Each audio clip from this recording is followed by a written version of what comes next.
चैनपुर की कोठी, साल 1983। बस कंडक्टर ने आवाज दी, चलिए चलिए उतरिए, चैनपुर बस स्टैंड आ गया है। बस स्टॉप पर यात्री बस रात के करीब 1 बजे रुकती है। ये एक छोटा सा बस स्टैंड था जहां सवारियों की संख्या बहुत कम थी। ये एक छोटा सा कस्बा था। तभी एक यात्री ने आवाज दी, रुकना भाई, मेरा सामान अभी उतर रहा है। कंडक्टर ने कहा, जल्दी करिए साहब, हमें यहाँ से आगे भी जाना है। सामान उतारने वाला आदमी दिवाकर था। वो फौज से रिटायर हो चुका था और दिवाकर अपने लिए एक ऐसे घर की तलाश में था जहां वो अपने परिवार के साथ रह सके। लेकिन उसकी इच्छा एक बड़े से घर को खरीदने की थी। इस सिलसिले में वो अपने मामा के घर जा रहा था। वीरान बस स्टैंड में 1-2 आदमी ही नजर आ रहे थे। दिवाकर ने एक आदमी से पूछा, भाई ये चैनपुर गांव जाने के लिए कोई साधन या टैक्सी मिल सकती है क्या? उस आदमी ने कहा, साहब, चैनपुर जाने के लिए सवारी आपको सुबह के बाद ही मिलेगी। दिवाकर को वो आदमी थोड़ा अजीब सा लगा। दिवाकर ने मन ही मन सोचा। फिर उसने सोचा कि उसके मामा का घर यहाँ से करीब 3 किलोमीटर ही होगा। उसने पैदल ही घर की ओर जाने का निश्चय किया और अपना सामान उठाकर अपने मामा के घर जाने के लिए निकल पड़ा। दिवाकर जिस रास्ते पर चल रहा था वो खेतों और आम के बगीचों के बीच से होकर गुजरता था। वो कच्ची पगडंडियों पर बढ़ता जा रहा था। स्याह काली रात में आसमान में तारों की टिमटिमाहट दिवाकर के रास्ते को मुश्किल से ही रोशन कर पा रही थी। आम के घने जंगलों की तरह दिखने वाले बाग में सूखे पत्तों पर पड़ रहे उसके कदमों की आहट दिवाकर के मन में सिहरन पैदा कर रहे थे। धूल भरी राह पर अपनी टॉर्च के उजाले के सहारे वो बढ़ रहा था। उसने अपने मामा के घर की आधी दूरी तय कर ली थी। वो आज से पहले भी इस गांव में कई बार आ चुका था, लेकिन आज की रात वो परिचित गांव बेहद अलग लग रहा था। तभी बगीचे में बिखरी धुंध के बीचों बीच अचानक एक चीख गूंज उठी। ये चीख किसी भी जानवर की आवाज से बिल्कुल अलग थी। दिवाकर ने ऐसी आवाज कभी नहीं सुनी थी। ऐसा लग रहा था मानो कोई औरत हंस भी रही हो और रो भी रही हो। दिवाकर इस चीख को सुनकर बहुत डर चुका था। उसके सिर से लेकर पांव तक रोंगटे खड़े हो चुके थे। उसने अपने चलने की गति तेज कर दी, लेकिन रास्तों की पगडंडियां उलझी हुई लग रही थी। उसे याद था कि बगीचे के किनारे से ही रास्ता गांव के लिए जाता है, लेकिन आज ये पगडंडियां दिवाकर को पेड़ों के घने साए की गहराई तक ले जा रही थी। शायद दिवाकर रास्ता भटक चुका था। दिवाकर की धड़कनें अब तेज हो चुकी थी। वो किसी भी तरीके से इस वीराने से बाहर निकलना चाह रहा था। उसने एक जगह रुककर खुद से कहा, ये क्या हो रहा है मेरे साथ? मैं क्या इस बगीचे के चक्कर लगा रहा हूँ? इस जगह से तो मैंने चलना शुरू किया था और फिर उसी जगह आ चुका हूँ। दिवाकर फिर एक बार वहां से तेजी से चला। एक जगह पानी के पास उगी लंबी घासों के पास दिवाकर ने देखा कि उनके बीच एक जोड़ी चमकती आंखें उसे घूर रही थी। दिवाकर रुक गया। उसकी सांसें गले में अटक रही थी। वो अपनी टॉर्च की रोशनी से झाड़ी को देखने लगा। तभी एक तेज सरसराहट के साथ घास तेजी से हिलने लगी। दिवाकर ने देखा कि उस घास से छिपकर कोई उसकी ओर बढ़ रहा था। वो कुछ देख पाता इससे पहले अचानक उसकी टॉर्च बंद हो गई। अब दिवाकर के सामने पूरी तरह अंधेरा छा चुका था। तभी उसके सामने एक आकृति उभरी, लंबी और कंकाल के जैसी। दिवाकर अंधेरे में कुछ साफ साफ देख नहीं पा रहा था। ये देखकर दिवाकर बहुत तेज डर गया और अपना सामान लेकर वो दौड़ता हुआ वहां से भाग गया। वो बगीचे के घने अंधेरे में भागता ही जा रहा था। उसका दम फूल रहा था। इस ठंड में भी उसका शरीर पसीने से तर हो चुका था। दिवाकर भागता हुआ उस आम के बगीचे से निकलकर गेहूं के खेतों में आ चुका था। उसने हांफते हुए अपने पीछे देखा, लेकिन वहां कोई नहीं था। उसे पता नहीं ऐसा क्यों लग रहा था मानो उसका कोई पीछा कर रहा है।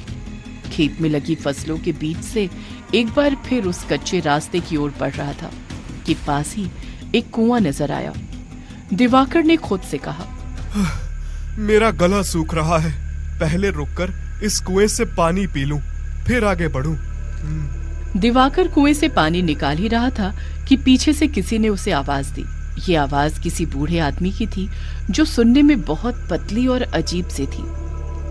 दिवाकर के हाथ से रस्सी छूट गई और बाल्टी एक बार फिर कुएं में तेज आवाज के साथ गिर गई। दिवाकर ने अपने डर पर काबू पाते हुए अपनी गर्दन को आ रही आवाज की दिशा में मोड़ा।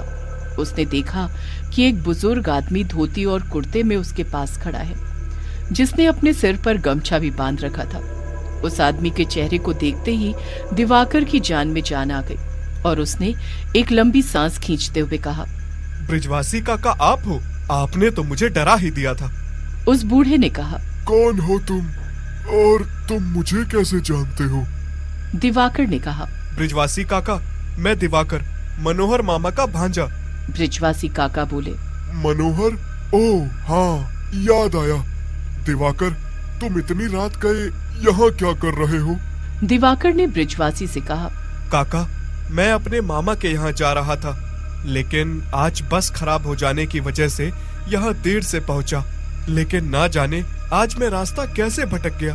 दिवाकर अपनी आप बीती ब्रिजवासी काका को बता रहा था, लेकिन ना जाने क्यों ब्रिजवासी काका कुएं के पानी को ही लगातार घूरे जा रहे थे। दिवाकर उनके बर्ताव से कुछ परेशान हो चुका था। उसने कहा, काका, आप मेरी बात सुन भी रहे हैं या नहीं? ब्रिजवासी काका ने कहा, हाँ बेटा, इस तरह रात में नहीं घूमना चाहिए। चलो जल्दी चलो, मैं तुम्हें छोड़ आता हूँ। दिवाकर को ब्रिजवासी काका के साथ चलने पर थोड़ी राहत महसूस हुई और वो दोनों बातें करते हुए एक बार फिर गांव की ओर बढ़ चले। बातें करते हुए वो खेतों की मेड़ों की पगडंडी में चल रहे थे। दिवाकर अपने सामान के साथ आगे चल रहा था और ब्रिजवासी काका उसके पीछे पीछे चल रहे थे। दिवाकर ने हंसते हुए कहा, काका संभाल कर चलना, मैं तो कहता हूँ कि आप मेरे आगे आगे चलो। ब्रिजवासी काका बोले, बेटा अभी सफर बहुत लंबा है, इसलिए आराम से चलते रहो। दिवाकर ने कहा, लेकिन काका, गांव तो पास में ही है ना? दिवाकर की बात का ब्रिजवासी काका ने कोई जवाब नहीं दिया। दिवाकर ने एक बार फिर पूछा, लेकिन इस बार भी उसकी बातों का जवाब मौन नहीं दिया। दिवाकर को जब कोई जवाब नहीं मिला तो उसने पलट कर देखा। वो हैरान रह गया। उसके पीछे चल रहे ब्रिजवासी काका गायब हो चुके थे। दिवाकर रुक गया और उसने काका काका की आवाज लगाई। वो हैरान होकर चारों ओर देख रहा था। उसकी निगाहें काका को ढूंढ रही थी कि तभी आगे एक बबूल के पेड़ के पास से ब्रिजवासी काका की आवाज आई, अरे बेटा, मैं यहाँ हूँ। तुमने ही तो कहा था कि आप मेरे आगे चलिए, यहाँ आ जाओ। दिवाकर हैरान था कि लाठी के सहारे चलने वाले बूढ़े काका इतनी जल्दी उससे इतनी दूर कैसे निकल सकते हैं। वो उनके पास पहुंचा और वो दोनों एक बार फिर आगे बढ़ चले। चलते चलते काफी देर हो चुकी थी। चिड़ियों की चहचहाहट भी शुरू हो गई थी। आखिरकार वो दोनों मनोहर के घर के बाहर पहुंच चुके थे। दिवाकर ने कहा, काका अंदर आइए, आप रुक क्यों गए? चाय पीकर चले जाइएगा। ब्रिजवासी काका ने कहा, नहीं, मैं चाय नहीं पीता और अब मेरे जाने का समय भी हो गया है, इसलिए मैं रुक नहीं सकता। मालकिन आज मुझ पर बहुत नाराज होंगी, इसलिए मुझे जाने दो। दिवाकर बोला, जैसी आपकी मर्जी, मैं अभी यहाँ कुछ दिन रुकूंगा, आपसे मिलता रहूंगा। ब्रिजवासी काका ने दिवाकर की बातों का कोई जवाब नहीं दिया और चेहरे पर अजीब सी मुस्कान बिखेरते हुए वो वहां से चले गए। दिवाकर ने दरवाजे पर दस्तक दी। मनोहर दिवाकर को देखकर बहुत खुश हुआ। उसके घर वाले भी बाहर आ चुके थे।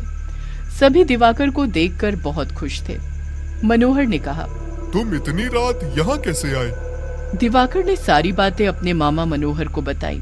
दिवाकर की बातों ने मनोहर और उसके परिवार वालों के चेहरे पर चिंता की लकीरें खींच दी। मनोहर ने कहा, ये तुम कैसी बहकी बहकी बातें कर रहे हो दिवाकर? दिवाकर की बातों ने मनोहर को चिंता में डाल दिया था। दिवाकर ने कहा, क्या हुआ मामा, तुम इतना परेशान क्यों हो रहे हो? मनोहर को लग रहा था कि दिवाकर की मजाक करने की आदत आज तक नहीं गई। वो बचपन में जितना शरारती था उतना आज भी है। मनोहर को याद था कि वो बचपन में जब भी यहाँ आता तो सबको भूतों की कहानी सुनाकर डराता था। मनोहर ने कहा, कहीं तुम हम लोगों से मजाक तो नहीं कर रहे?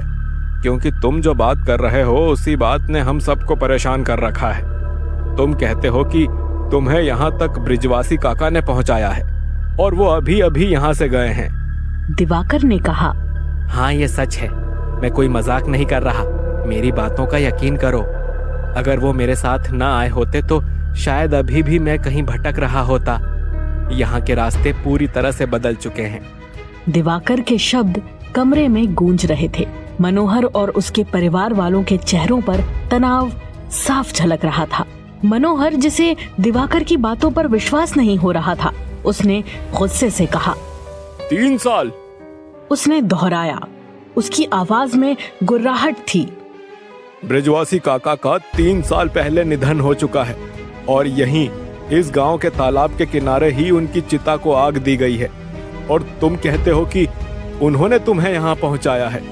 दिवाकर, जिसका चेहरा इस बात को सुनकर सदमे में पीला पड़ गया था, एक कदम लड़खड़ाकर पीछे हट गया और मनोहर से कहा, लेकिन वो अभी यहीं थे, वो मुझे यहाँ तक लेकर आए। मनोहर ने दिवाकर को समझाते हुए कहा, दिवाकर, शायद रात की वजह से या फिर थकान और नींद न पूरी होने की वजह से तुम्हें भ्रम हुआ है। आओ बैठो, थोड़ा पानी पी लो। उसने एक कुर्सी की तरफ इशारा किया। उसकी आवाज थोड़ी नरम हो गई। दिवाकर की हालत और उसके चेहरे पर उड़ रही हवाइयों को देखकर मनोहर समझ चुका था कि दिवाकर आज मजाक नहीं कर रहा है। दिवाकर कुर्सी पर बैठ गया। उसका दिमाग चकरा रहा था। ब्रजवासी काका की छवि, उनकी आंखों और उनकी बातें अभी भी उसके दिमाग में गूंज रही थी। वो अपने कंधे पर उनके हाथ का खुरदुरा स्पर्श महसूस कर सकता था। लेकिन ये कैसे हो सकता है? उस कमरे में एक भारी सन्नाटा छा चुका था, जो केवल दीवार पर लगी घड़ी की घबराहट भरी टिक टिक से टूट रहा था। दिवाकर की नजर कमरे के चारों ओर घूम रही थी, कुछ न कुछ खोज रही थी जो उसे इस नए परेशान करने वाले सच से रूबरू करा सके। लेकिन वहां खड़े हर शख्स की आंखें उसे ही घूर रही थी। दिवाकर ने मन ही मन सोचा, फिर वो कौन था? दिवाकर ने मनोहर से कहा, मामा, हो सकता है कि थकान की वजह से मेरे साथ ऐसा हो रहा हो। दिवाकर की मामी ने कहा, आप भी ना बच्चों को परेशान कर रहे हैं। दिवाकर बेटा, तुम हाथ पैर धोकर आओ, मैं तुम्हारे लिए तब तक चाय बना कर लाती हूँ। दिवाकर ने कहा। हाँ मम्मी, यही सही रहेगा। ये कहकर दिवाकर बाथरूम में चला गया और अपना चेहरा धोने लगा। जैसे ही उसने अपने चेहरे पर पानी डाला, तभी उसे आईने में एक अजीब सी परछाई दिखाई दी, जो उसे पीछे खड़े घूर रही थी। वो बहुत ही भयानक थी। उसने ध्यान से देखा, वो ब्रजवासी काका थे। डर के मारे दिवाकर का चेहरा पीला पड़ गया और उसकी सांसें तेज हो गईं। उसने पीछे मुड़कर देखा, लेकिन वहां कोई नहीं था। उसने एक बार फिर आईने में देखा और डर कर दूर हट गया। ब्रजवासी काका आईने में मुस्कुरा रहे थे, लेकिन उनकी मुस्कान कुछ अजीब थी। उनकी आंखें चमक रही थी। दिवाकर डर के मारे हिल भी नहीं पा रहा था। तभी ब्रजवासी काका ने आईने से बाहर निकलकर दीवार की तरफ बढ़ना शुरू कर दिया। दिवाकर चिल्लाते हुए बाथरूम से बाहर भाग गया। वो घर से बाहर निकलकर सड़क पर दौड़ने लगा। उसे नहीं पता था कि वो कहाँ जा रहा है, बस उसे ब्रजवासी काका से दूर जाना था। दौड़ते दौड़ते वो एक सुनसान जगह पर पहुंच गया। वहां उसने एक पेड़ के नीचे बैठकर अपनी सांसें थामी। कुछ देर बाद उसने चारों ओर देखा तो उसे कोई नहीं दिखाई दिया। उसे लगा कि शायद वो अब सुरक्षित है, लेकिन तभी उसे अपनी पीठ पर किसी के हाथों का स्पर्श महसूस हुआ। उसने घूमकर देखा तो ब्रजवासी काका उसके सामने खड़े थे।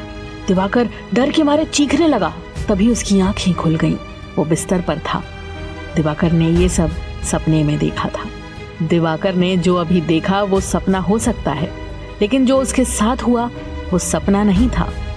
दिवाकर सपना देखकर बहुत डर चुका था। उसका शरीर पसीने से तर हो चुका था। वो घबराता हुआ एक बार फिर सोने की कोशिश करता है, लेकिन उसके विचारों में अभी भी ब्रजवासी काका ही घूम रहे थे।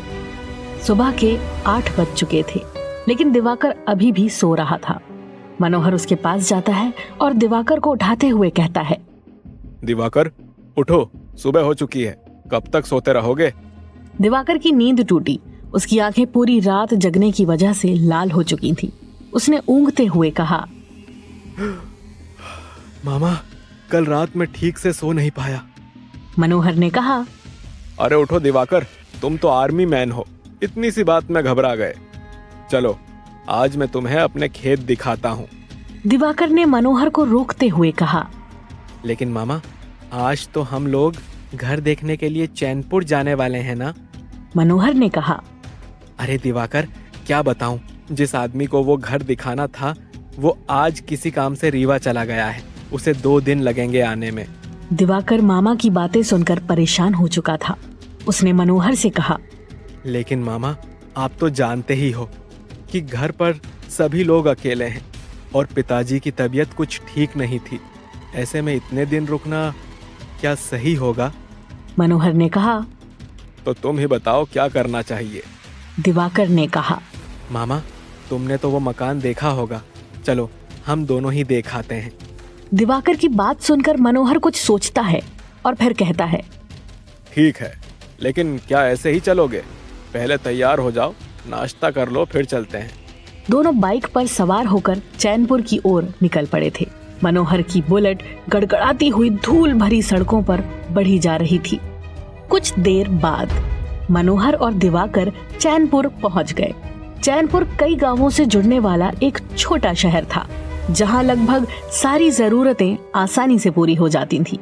लेकिन इस शहर की आबादी कम थी और घर भी कम थे। उन्होंने एक दुकान के सामने बाइक खड़ी की और सकरी गली से गुजरते हुए घर की ओर चलने लगे। दिवाकर ने कहा। मामा, क्या उस घर जाने के लिए यही एक घर है?